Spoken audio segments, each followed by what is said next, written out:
Ever felt like your bank account is playing a cruel game of hide and seek with your next deposit?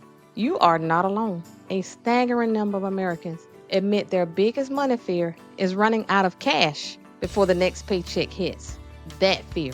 It was a familiar ghost in our house, keeping me up at night wondering which bill could possibly wait another day. If that tightrope walk feels too unfamiliar, then please stay with me. The plan that finally snapped my family out of that exhausting cycle didn't start with a bigger income. It began right here, on my knees, with my Bible, a humble budget, and just three tiny yet mighty goals. Hello, hello. I am Teresa. I'm your certified financial coach and a certified YNAB coach, but I wasn't always. I'm a regular person who got absolutely fed up with the endless dance of overdraft fees and the sheer exhaustion of living month to month. If you're ever felt that soul crushing weight, then you get it, you understand. But here's the good news. In the next few minutes, I'm going to share the exact three faith based goals my husband and I used to completely transform our financial picture. We went from just $50 in our checking account to a fully funded emergency fund and the ability to be generous. No complicated jargon, just timeless scripture, a simple plan, and a willingness to let God lead our numbers and our life. Before we dive into the practical steps, we need to hit reset on our internal scoreboard. And for that, we turn to Psalms 24:1. It says, "The earth is the Lord's and everything in it." Now let that sink in for a moment. It means everything.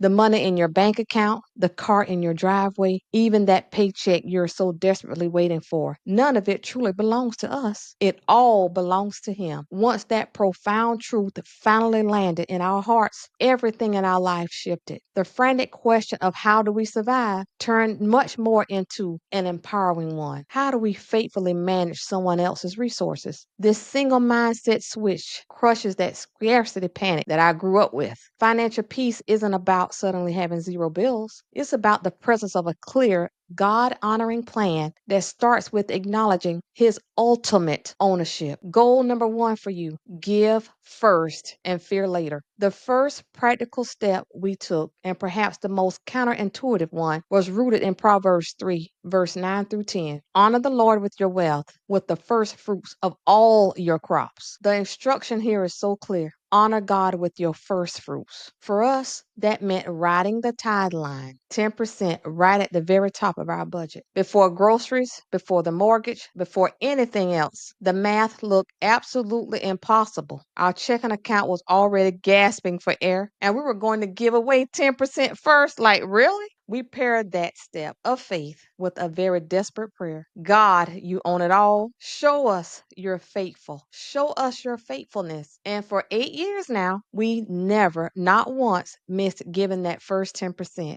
And our checking account has never hit zero again. This is not about a transactional relationship with God. It's about trusting His character. Practically, we set up an automatic transfer on payday morning. That way, the decision is made before we can second guess it. Just give it. Your faith step, schedule your tithe. Then watch which runs out first, your money or His faithfulness. Goal number two, zero-based budget. Put every dollar, y'all, on a leash. Once we started giving first, the next step was to get a handle on every dollar. Proverbs 21, verse 5 wisely tells us that the plans of the diligent lead surely to abundance. And a diligent plan means a zero-based budget. That's what we do. This isn't about restriction, it's about intention. And this is how it works. You list every single dollar coming into your life in a month. Then before that money even hits your account, you assign every single one of those dollars a job. Groceries, gas, debt payment, savings, the whole dance, the whole 9 yards. Your income minus your planned expenses and savings should always equal zero. Not zero left over, but zero unassigned. This method eliminates mystery money. No more wondering, where in the world did it all go?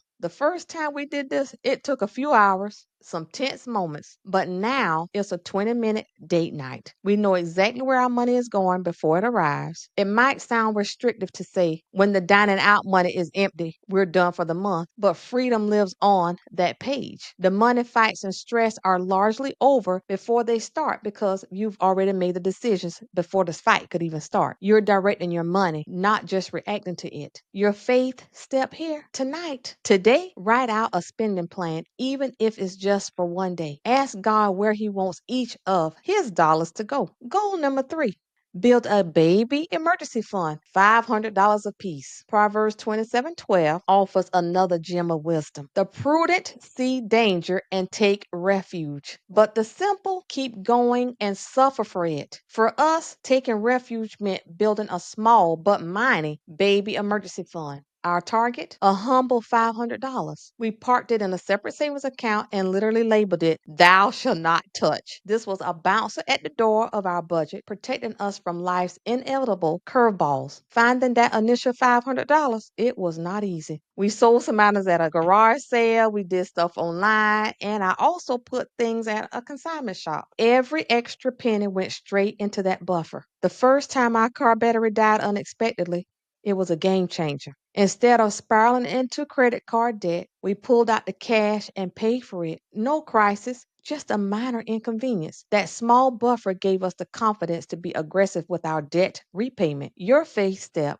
this week, find something to sell, an old bike, unused electronics, anything. Take the proceeds and deposit them immediately into a separate savings account. It's more than money, it's a tangible expression of your trust and a guardian against financial anxiety. So there you have them. 3 simple yet profoundly transformative goals. Give first, tell every dollar where to go, and stash away a mini emergency fund. Simple does not always mean easy. It requires discipline, consistency, and a whole lot of faith. But guess what? It works. We stayed consistent, and within 18 short months, every single credit card was gone. The car was paid off. We built a 3-month cushion of living expenses. For the very first time in our marriage, we weren't flinching every time the phone rang. The paycheck still arrives, but it no longer holds us in handcuffs. It's a resource we manage with purpose and gratitude, and the peace that it brings is something money alone cannot buy. Breaking the paycheck cycle isn't some mystical money miracle. It's a faith-based stewardship decision. It's a deliberate, faith-filled choice to manage God's resources His way. It starts with acknowledging His ownership, creating a clear, prayerful plan on paper, and protecting that plan with a tiny wall of cash. It's the beautiful, divine algebra of heaven. Give, plan, save. Do these 3 things consistently and faithfully, and then watch anxiety pack its bags and leave your house. This isn't just about financial freedom. It's about spiritual freedom. Now, all right. It's your turn. I want you to just pick one of these 3 things: giving first, zero-based budgeting, or building that baby emergency fund, and act on it in the next 24 hours. Start now with what you have. Then please comment below and let me know which step you're taking. I want to pray specifically for your journey, for your courage, and for God's provision in your life. If this message sparked even a flicker of hope, hit that subscribe button for the new faith and finance tips every single week. Remember this crucial truth: God isn't trying to take your money from you. He's trying to break the grip money has on you. Keep that in mind, and I will see you next week. Thanks for watching.